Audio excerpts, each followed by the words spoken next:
So hello everybody, I'm Dr. Caren Howells. I'm over in the UK in Wales. I'm at Cardiff Metropolitan University. The reason I've been asked today is that my research speciality is in the area of adversity, but specifically in respect of this, something called the post-Olympic blues.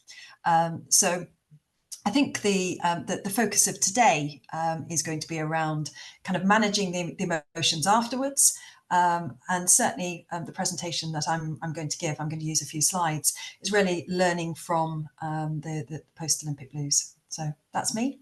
Hello to everybody. And Rachel, if you don't mind introducing yourself. Sure.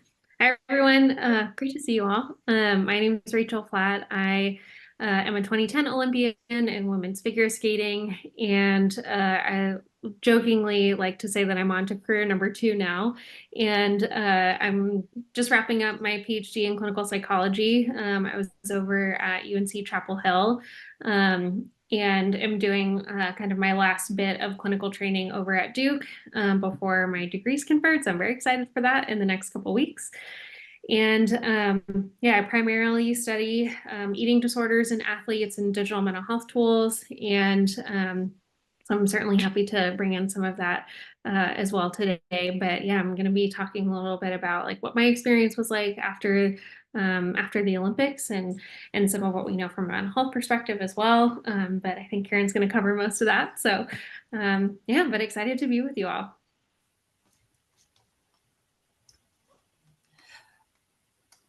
So Caren, do you want us to just to go with this? Yes, just go ahead and get started. Okay. If it's okay, I'm going to share my screen and use a few slides. So hopefully you can see that. That should be yes. Okay. So as I say, Caren Howells, I've done some research in this thing called the post-Olympic blues. And I'm going to talk a little bit today about how I got to the point of researching this, and I think why it matters. Now, Rachel and I have kind of had a chat prior to this, but Rachel, please jump in if there are things. Don't let me go all the way through and not bring in your own experiences. And if there are any questions as we go through, I'm more than happy to kind of take them.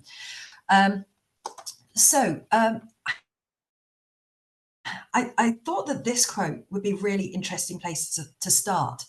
So I did some research back in 2016 with a paper published in 2018, and then a second paper in 2020. And this quote was from one of the participants, one of the Olympians. And this was them just talking about, we had a really rough time after the Olympic Games. And there was this realization that actually, if we talk to each other, then actually we might be able to manage our experiences, manage what we're going through. And I suppose the reason I'm starting this is because this is what today is. This is what Athlete Soul is doing. And I didn't know anything about Athlete Soul until, well, I'm going to say a couple of years ago. But it feels to me that it's about talking, it's about normalizing experiences, it's about support. And I'm not really aware in the UK of similar organisations. Maybe they exist, but they certainly aren't prevalent. So this quote for me was really important because it was, okay, let's talk about it. Let's have a conversation and let's normalize some of the negative experience potentially that athletes are having after big events. Now, my research is in post-Olympic blues, but it could be about anything really. It could be any major event, sporting event, but anything else as well.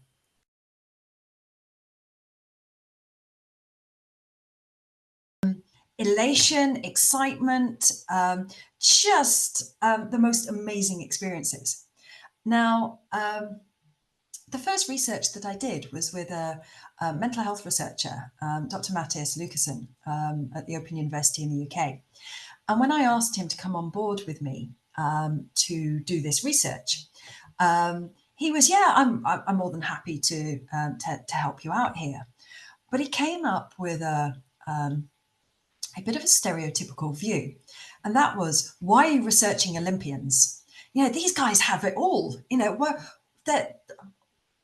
What's the point? They have these this amazing journey, amazing experiences. Just look at what we see, and what I've just shown you is what we see. The positive emotions, the excitement, it's just so amazing. Now you may recognize the person in the middle there in that picture. Maybe Rachel, what was it like for you at the Olympic Games? Yeah, I mean, I think that video really captures a lot of the experience. Like, I think for a lot of athletes, it's pretty magical and surreal. And I was very lucky to have performed like two of my best performances I had ever had in my career at that point. And it was just sheer elation when I finished my competition. And it was just like, it truly felt like the pinnacle of my career, and just was completely on top of the world, but that was also just a very small snapshot of that experience. And I think that's a really important point, that this is what we see. We see the excitement, we see the elation. We may see disappointment when people don't perform as they'd hoped to, but this is what we see. And Matthias at the time, having not come from a sporting background, had this little bit of cynicism about, why Olympic athletes? Why not? And I hate to say he said it, but he said, a more deserving group of people, like young men, who are having terrible mental health problems. By the time we got to the end of our research, he had most certainly changed his view on that. So I'm just going to ask those of you who are in the audience, who are here, what emotions did you experience, either following Olympic Games or your most significant sporting event, or if you haven't got a significant sporting event, something big. Now, so I put some examples up there. Getting married. Sometimes when people get married, they have this big build up. You might plan it for 18 months, for this fairy tale wedding, and it all goes perfectly. It might be doing PhD. So Rachel, you might be experiencing that now, that, all this work going into it, and then you submit your PhD, and then what? So I don't know how many people we have in the background, but if anyone would like to kind of just come and say, what emotions did they experience following it? Great.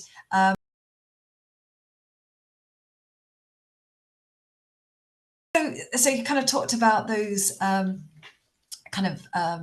sadness, and it's over. Anyone else got any experiences of kind of maybe the negative emotions post these events? Well, this is Bill, if you can hear me, and like Rachel, I'm a figure skater. And I guess for me, it was lack of direction. I did a couple of Olympics, and after the first one, I knew my partner was going to retire. So that left me, even at the games, not feeling very positive. And then after the second one, it was just after many years of skating, having a lack of the next direction known. That's kind of it. Yeah, so a kind of loss of direction, uncertainty, things outside your control. Anyone else? Okay, well, those don't surprise me, those kind of comments. Now, I first came across the post-Olympic blues. I don't have a background in Olympic sport, although my research is in elite athletes, specifically Olympians, but elite athletes. And my rationale for looking at the post-Olympic blues was, I think, just lucky. I'd finished my PhD, and I was looking for something to research, something to kind of step away from my supervisor, to show myself as an independent researcher. And I was doing what many of us do, which is kind of just reading around things on the internet.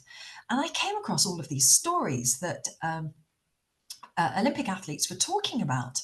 And they were talking about depression and blues and this crash afterwards. And I was, wow, this is really interesting. I think I'm going to read the research on this. And there wasn't any. Despite the fact that some of the stories I was looking at were going back to the 1972 Olympic Games. So this phenomena, I suppose, has been around for many, many years. This kind of, and one of the articles there calls it a crash. This crash afterwards, this loss of direction, not knowing what to do, negative emotions such as sadness, distress, depression, feeling lost, feeling frustrated. And all these stories online were talking about it. And I just couldn't find any research. There was just one paper that I found. Now, I think that this quote from Adam Peaty. Now, Adam Peaty is a very big athlete in the UK. He's a 2-3-time Olympic champion in breaststroke.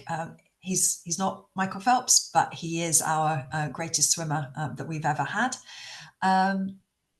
And this is what he said coming back from Rio, where he had performed at his very best. I mean, he holds the 10 fastest 100-meter breaststroke times in the world. They all belong to him. But he had what he describes as really bad post-Olympic blues, feeling of being lost, didn't know what to do with himself. He'd achieved his dream. He'd had the time of his life, those emotions. And this is the important point for me, I think, moving forwards, is nobody prepares you for what happens afterwards. And there's not enough that is being done to prepare athletes for what they experience there. And I go back to my first comments. Well, actually, this is what this is about, this kind of conversation. I wonder, Rachel, if you can talk about whether there was any support for you coming back, or whether you were prepared for it. Yeah, I mean, when I came back from the games, so skating is typically, or women's skating is typically one of the last events. And so there's a very short period of time where you get to like go see, other events and then closing ceremonies, and then you're basically going home. And there were, certainly some kind of like media pieces that we were doing. There were some shows that I had, agreed to. But even in those first couple of weeks, I think I was so surprised at how much of a slump it felt like it was. And I still had one more competition. I still had our World Championships about a month after. And to this day, I still don't really understand why they hold that event in an Olympic year, because, so many people are just exhausted, and it's more than exhaustion. It's just so much of like an emotional toll that occurs after an Olympics or a Paralympic Games, because in part it's just, I mean, sure, there's a lot of excitement, sure, there can be some disappointment, there's a lot of mixed emotions that occur at the event, but afterwards it's just like, okay, well, now what? I've wanted to, compete at this event for most of my career, and I've done that, and now what do I do? And I think for me, I was in my senior year of high school. I had just committed to a college at that point in time. And even in spite of having some of those like important milestones coming up, it still felt like I wasn't really able to like be as happy and excited about them, because there was just this complete letdown afterwards. And it really caught me off guard, because in our skating community at that point in time, it wasn't really something that had been discussed or we had really been given a heads up on, in part because all the support folks around us really wanted us to stay focused on like the job at, on the task at hand when we were competing. So there was a lot of hesitancy about having those kinds of discussions. But lo and behold, several years later, after talking with a number of athletes who are on the team with me, and we all had very similar experiences. And it was like, gosh, why aren't we talking about this? This is just something that so many athletes experience, and yet, you know, we're kind of doing ourselves a disservice not preparing for that. It's something that I bring up in a slide towards the end of this, but that is what has kind of, I'm going to say paused, not stopped, definitely not stopped, but paused my research. I've done the exploration part, but now we need to actually put this into action. But there is a real reticence to talk about these negative things in a build up to something positive, because it can be quite distracting. So I think that that's something that through conversation we need to get over, the fact that performance is, you know, hugely important. You know, it's people's livelihoods, it's funding, but we're talking about people, and those people are going to crash afterwards. And preparing them for that seems like a duty of care that we can't ignore. But it is a little bit of a barrier. Nobody wants to talk about negatives when you're trying to create a positive mindset and you're trying to create a positive environment and this kind of you know, really exciting time. We don't want to talk about the negatives. I mean, it'd be like a friend saying to their best friend getting married, oh, you're going to feel awful afterwards. There's a real reluctance and reticence to do that. But I think Adam Peaty's kind of quote probably sums it up for many, many Olympians. There's not enough being done to prepare athletes for this. I think I've probably given the story across that when I started looking at this and considering researching it, I realized there wasn't much research and really little had been done to address the issue. And this is when I started with Matthias Lucassen doing some very small scale research to start off with. And this was the first paper that we came up with. And you'll see in the title, The Celebrity. And this is something that kind of really picked up on early on in this research. Is I can only, I suppose, speak for the UK example, but I would imagine it's very similar elsewhere. And that is from the moment our athletes qualify for the Olympic Games, irrespective of their sport, they're celebrities. They get kitted out at a kitting out ceremony where they've got the Team GB kit, and that kind of builds this identity of Olympian. There are local media events, media articles with those athletes. And then they get out to the Olympic Games and they're special, they're celebrities. The Olympic Village, they talked about as having everything there. Was that your experience, Rachel, that, you know, you were made to feel very, very special? Mm-hmm. Yeah, absolutely. I mean, it's like they want that moment to feel as big as they can, you know, for like all the support staff, like they're there to be or to support you. You know, the village is incredible, right? Like it's just such a unique experience. And then it's just like it drops off a cliff right afterwards. So it's really shocking. It truly is a shock to the system when you get home. One of my participants talked about going to Tesco. Tesco, I suppose, is your Walmart, maybe.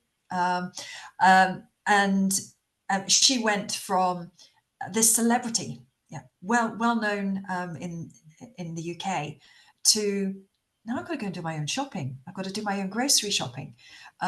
There's, you know, I'm not special. I expected something to change. And she talked about it's a bit like when you get married and you kind of build up, and actually nothing's changed. I don't know why I didn't put the quote in, but there was a quote from her. She said, you build up this day, getting married, and it's your fairy tale wedding, and it's everything you ever dreamed of. And the next morning you wake up with the same person and there's still hair in the sink. You know, nothing's changed. And she likened the Olympic Games to that it was kind of an expectation of something had changed. And actually it was just the mundane.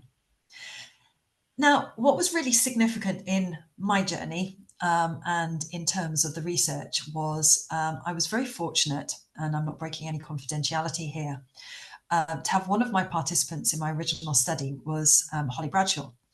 Now, Holly Bradshaw may not be known internationally, but she's pretty well known in the UK. 3-time Olympian, hopefully will be a 4-time Olympian. She won her first medal in Tokyo. She won bronze in the javelin, and she was one of my participants in the small study. Now, she's an amazing woman, very balanced, and she contacted me afterwards and said she was doing her undergraduate degree and would I proofread her dissertation. So we kind of built up a relationship, and then she said, I'm passionate about supporting athletes after the Olympic Games. By this point, she'd been to 2, and she said, I felt awful both times, and I'd like to do something about it. Can I be involved in your next research? So Holly and I started working together on our next piece of research. And that for me was a real turning point. Now, I probably was a little naive that as a sports psychologist with an academic background, with a PhD, practitioner qualification, I could get information from Olympic athletes because I'd studied them and I knew quite a lot about experiences. But oh boy, was I naive. Having Holly on board meant that I had somebody who really got them. Yeah, me learning in my counselling courses about empathy and being able to put myself in somebody else's shoes is all very well. But Holly had been there. Holly had been through the elation. She'd been through that experience and she'd crashed the other side. And having Holly on board the research was just the most amazing experience. So we ended up doing focus groups with Olympic athletes and really talking to them, not only about their experiences, but what they felt should be done about it. Now, I again naively went into this thinking, out of this would come an intervention that would be sports psychology informed and led. And it kind of didn't turn out like that. But we learned a huge amount from this research, and in particular, having Holly on board. And really what we came up with through that research and the kind of original research was there really needed to be kind of a 2-pronged attack. And the first was about how do we prepare Olympic athletes pre-games? How do we bring about that it's okay to talk about this and that you are going to feel pretty rough afterwards? So this idea that we go from celebrity, we perform at the Olympic Games, doesn't matter. And this, I think, was is something that not everybody expects when I start talking about post-Olympic blues. It doesn't matter whether you're an Olympic champion or whether you came 3rd or 4th or whether you achieved your goals, which may not be about podiums, but about doing your best. Or even if you got disqualified or did a very poor event, the experience afterwards is the same. It's about loss, it's about frustration, it's about depression and so on. And it doesn't matter whether you win an Olympic gold. Within a few weeks, there's another sporting event. In the UK, it's about the rugby or it's about the football, soccer. In other countries, it could be something different. But the general public have a very short attention span. And whilst Olympic success can create a really positive kind of feeling in the country, it dissipates very, very quickly. So what we took out of the research was that we need to prepare athletes in advance for what might happen. And really what might happen in that rest period. Now, Rachel's talked about competitions coming up afterwards in her experience of skating, but a lot of the athletes in the UK came back from the Olympic Games to an enforced rest. So they may have gone on holiday, but when they got home, they had anything from 3 to 6 weeks enforced rest. It was right, no training, no competition, just go home, recover. And it's during this rest period that the athletes don't know what to do.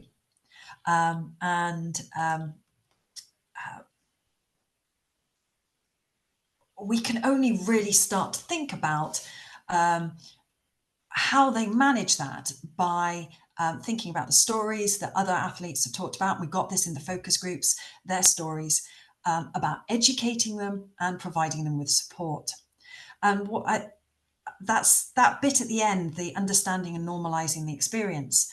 That came out of the research, but the word normalizing came out of my conversation with Rachel when we had a chat a few weeks ago, that actually to give the message that it's okay, this is normal, this is what you're going to expect to experience is really important, and that only through talking about things can we do this. Now,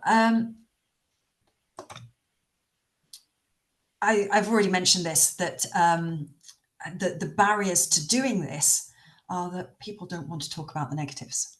They're not interested in disrupting that preparation, that performance, by saying things are going to be very negative.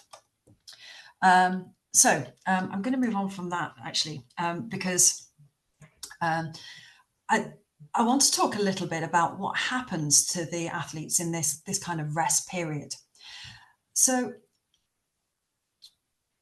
one of the athletes that we talked to had a very supportive social network. Her family went out to Rio with her. They'd taken time off work. They were very supportive. They went on holiday together after Rio, and then she went home, and her partner went back to work. Her parents started to focus on her siblings, particularly one of her sisters who was pregnant and had a baby, and suddenly she had nobody. Her formal support had dissipated as well. That had gone because her coach hadn't reached his performance indicators, so he was fired. The sports psychologist who had been supporting her through Rio had gone. And physiotherapist was taking leave, and she had absolutely no one to support her. She was completely on her own. And this is what we found in the focus groups afterwards, that the support just completely disappeared, that these athletes had nobody. So at this point, I was talking today about when the post-Olympic blues starts, and I was asked a question about whether whether it starts at the point that the athlete gets home, or whether it's a couple of days in or a couple of weeks in. And I realised that there were a couple of stories told in the research that I'd done that I would imagine is fairly unique to the Team GB experience, but I think it's a really important one to show how a lack of empathy for the athlete experience can have kind of quite catastrophic impact. So somebody decided it would be a good idea to bring Team GB back from Rio on a British Airways jet that was going to be painted gold. And the vision was this aircraft flying into Heathrow, gold aircraft. It would land, and then the athletes would come out all wearing their GB kit, and it would be a great media experience. And at the time, I was at home watching it, and it was just incredible. You know, there were all these athletes that we'd seen performing and achieving gold medals in the previous 2 weeks, just flowing out onto the onto the runway to meet the UK media. Now, almost without exception, the athletes talked about this experience. What had happened when they arrived at Rio de Janeiro, they did not know about this aircraft. When they got on, they were allocated seats. The gold medal winners were taken into first class. The silver and bronze medal winners were in business class, and everybody else was down the back. And somebody, I do know who, but I won't mention names, was quite dictatorial about people staying in their space. So the athletes down the back were not allowed to go down the front and celebrate with the other athletes. And a lot of the athletes talked about this being a significant moment in their negative experiences to do with the Olympic Games, that they realized at this point that they were just a commodity, that they weren't special, they weren't valued, and that the gold aircraft, the show was literally that, it was a show. And the anger that we heard in the focus groups in particular about this particular event was really significant. Unfortunately, it was done again in Tokyo for the Paralympians, and that message didn't get across, that treating athletes as commodities it ignores the humanity. Rachel, I saw you nodding there. Is that something that resonates? Oh, absolutely. Yeah. I mean, I think one of the things that like we have to be protective of in these experiences is like the variety of emotional experiences that people have, when they are coming off of like this event. And I think just hearing that story, that was something that I hadn't heard before. And I think I'm just kind of shocked, actually. That's mostly what I'm noticing right now. Ugh. I mean, it was one of those stories that nobody heard, because what we all saw as members of the public was an incredible show, the Olympic Games, and then them arriving back at Heathrow. But what we didn't see is what was underpinning that. And Holly was able to get to these stories because she sat in the focus groups and she was able to say, I think at that point she'd come fourth or fifth. She had a fourth and a fifth before Tokyo. And she was really devastated by her result. And when she got on the aircraft, she said it was just like it just amplified her disappointment. And she said, I just took a sleeping pill and I just had to block it out because it was horrendous. And the athletes in the focus groups said, that was not my flight. When the cameras were there looking at the athletes with their champagne and so on, they said that was not my experience. And this kind of lack of support for the athletes was just really telling.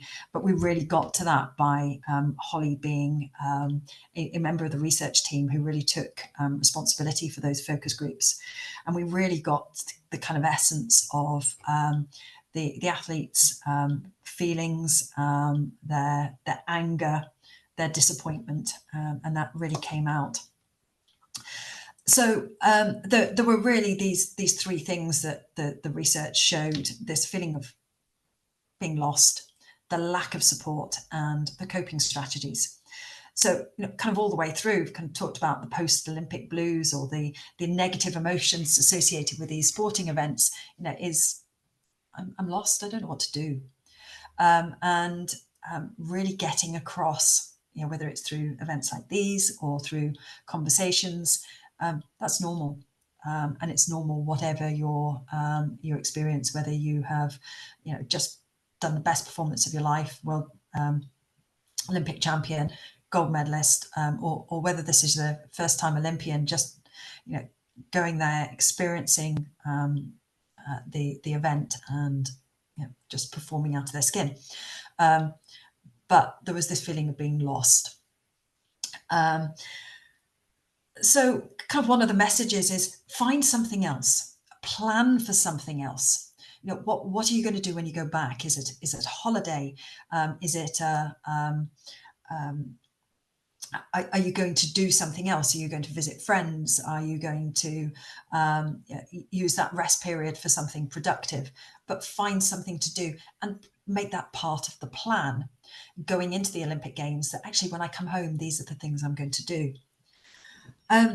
I've talked a little bit already about the lack of support, and this quote is, again, one of those quotes that came out of the focus groups, and I can still hear from the audio recordings the athlete who was talking about this, and she was saying afterwards, this feeling of I just want to run away. I was having a hard time, and she met up with her psychologist, who was a team psychologist who was just about to go on leave, having worked through the Olympic Games, and she disclosed, she was, I'm really struggling. And when I say really struggling, this is not, I'm having a bad time. I've talked to athletes who've thought about suicide, who've experienced, I can't diagnose clinical depression, but what they describe is akin to clinical depression. This isn't, it actually isn't the blues, it's depression. It's really very serious responses. So talked to some who said, I had suicidal thoughts. One of the athletes that I talked to in my first study, she said it took her 6 months before she could function, not as an athlete, but function as a human being. And she certainly talked about, I didn't see any value in my life, and she was on the verge of suicidal thoughts. And this athlete in the focus group was asked by the psychologist whether they felt suicidal, and her comment, "Not quite," is really quite concerning, because that's saying, well, not quite, but I'm nearly there. And then the sports psychologist went. They were gone. And it was that little bit at the end where she said, and this is still part of her quote, I really felt like, what is this? And she went, oh gosh, this is making me feel all clammy. And the memory of this experience, and this was 4 years later, maybe, was still so traumatic. And I used the word traumatic intentionally, not tough, not challenging, but traumatic, that she was close to being suicidal, and the people who were supposed to support her just weren't there.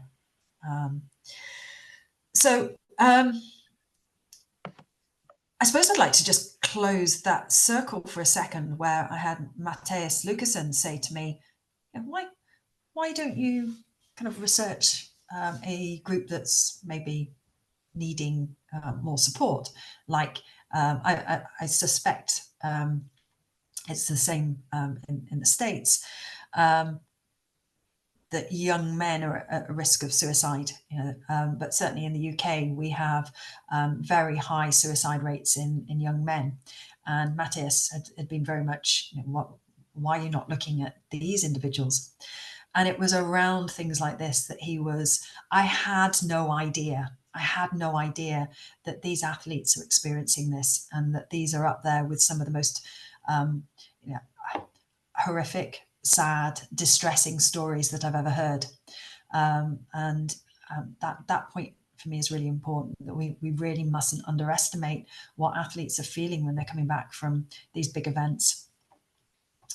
Roberta, did you want to say something? You come on to screen. Did you? No, I took off my AirPods and that took me off mute by accident. So, but no, this is all good. Thank you. Okay. So the other thing that really challenged me as a researcher and as a practicing sports psychologist was, this is because Holly facilitated the focus groups, because Holly sat in there and shared the experiences, and I wasn't there. The athletes disclosed in a way that we didn't really expect. And this comment was something that I really had to reflect on, but is probably one of the biggest learnings that I took personally from this research. And it's something that I've become quite vocal about in sports psych circles in the UK. And that is, one of the participants said, so this is talking about who are the best people to give support to first-time Olympians and Olympians who may be going through this. It doesn't have to be a sports psych. It could be ex-athletes that understand the situation better. I have never worked with a sports psych because I don't think they understand, and they have never stood on the line and put their balls to the wall. And that was kind of, oh, okay. And then they started talking around a lack of trust, and a lack of trust in their sports psychologists, particularly in the team sports psychs, because the multidisciplinary teams will have a coach, a strength and conditioning coach, a physiotherapist, a sports psychologist, a nutritionist, and they're all there as part of the system. But they're not about the individual. And many of the athletes were talking about a fear of talking to the sports psychologist and potentially information going back to the coach or going back to the performance director. And this brought out for me the importance of having developing interventions, developing support that is informed by evidence, informed by the research, informed by academia, but actually is done by athletes. It is done through telling stories. It is done through sharing of experiences. It's done through forums such as these. It is done in a, I was going to say an informal way, but an informal approach in maybe a formal structure. And it doesn't have to be the professionals to provide that support. That athletes who have been through it themselves are the best source of information to say, do you know what, you're going to feel like this. It's okay and it's normal. But this was quite a challenge to my identity, because I naively thought that sports psychologists can, we can do all this good and we can support athletes, but actually the best people to support athletes are athletes. And I think that from some of the people I've spoken to at Athlete Soul, I think most of you are ex-athletes, and that you've been there. You understand it. It's there's a level of understanding that the rest of us can't experience. And I think at that point, I'm going to throw it to some of you who are Olympians or ex-elite athletes. How do you feel about this? How do you feel about that kind of self-peer support? Is that something that resonates?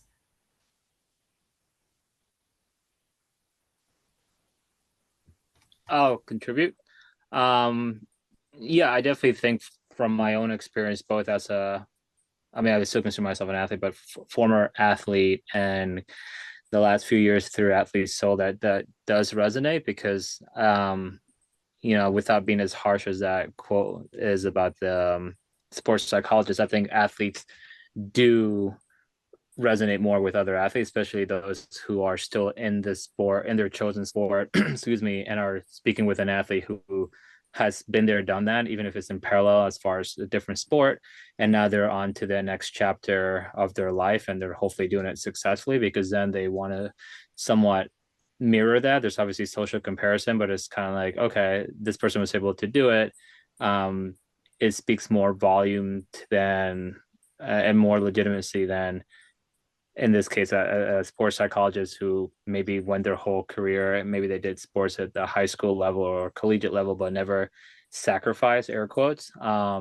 So I've found that to be my experience. That being said, when I was an athlete, I've mentioned this many times before, I was always aware that my sport, which was athletics or track and field, was going to have a definitive end. And it was also not the sort of sport, at least at my level, meaning the non-Usain Bolt level, that it was so lucrative that I could just cruise into whatever I wanted to next, or just even relax for the next several years. So in a sense, I was fully committed to my sport, but I always had an eye on the future and trying to develop myself and kind of arm myself with the skill sets that might transfer in the next chapter. And I think for me in that case, it made that transition a little bit easier. It's still unknown territory, but I wasn't necessarily looking at what others were doing, because resources like Athlete Soul either didn't exist or I was not as aware of them. So I think it's a great benefit now to current athletes, regardless of whatever their level of perceived success is, to have these sort of resources, and obviously sports psychologists, because there's just more tools that you have at your disposal, and it's up to the athlete to maybe pick and choose to see what works for them and what they're open to. And again, going back to like this quote as far as their take on sports psychologists. So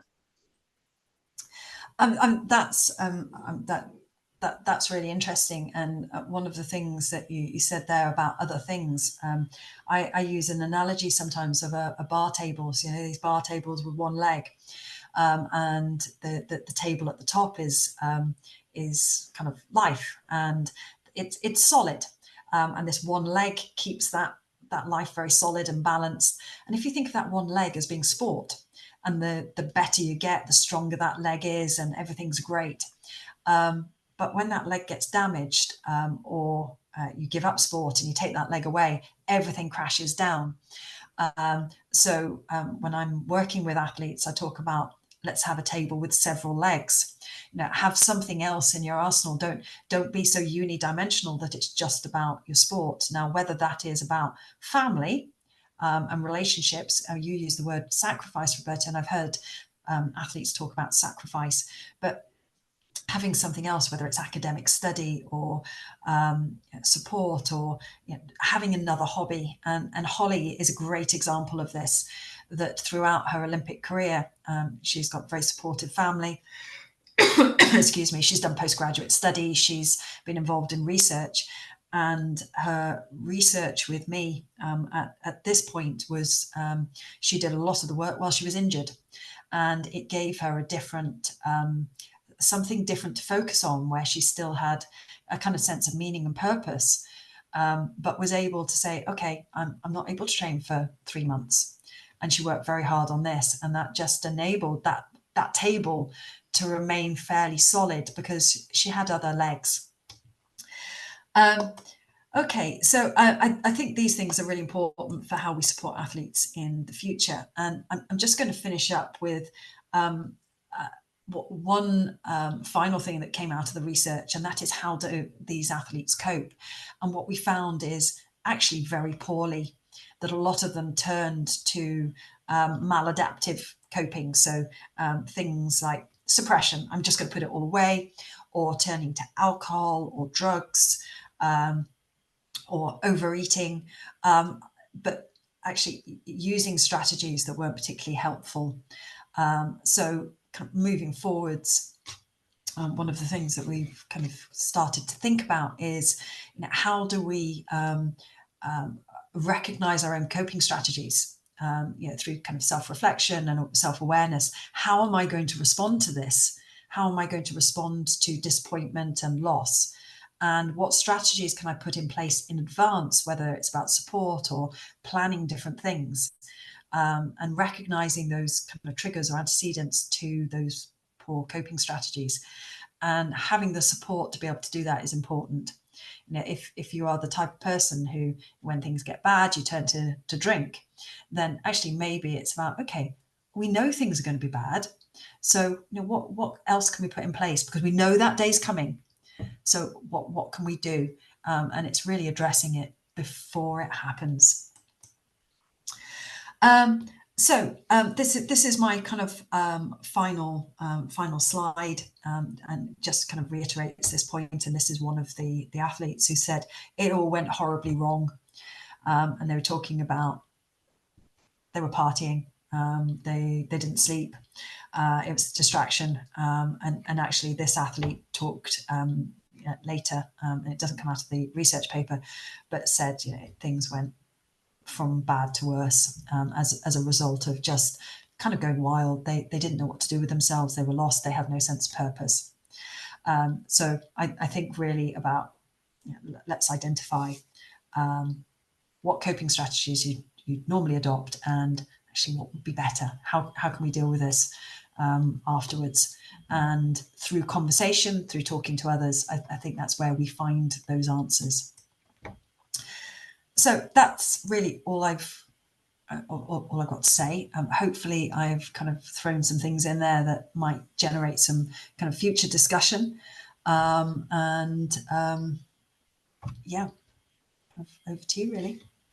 Thank you. Thank you so much, Caren. I mean, I think it's fascinating, the research that you've done, because I think there's something to be said for, the psychology of getting what you want, the psychology of, getting to a point that you've built up and worked so long for.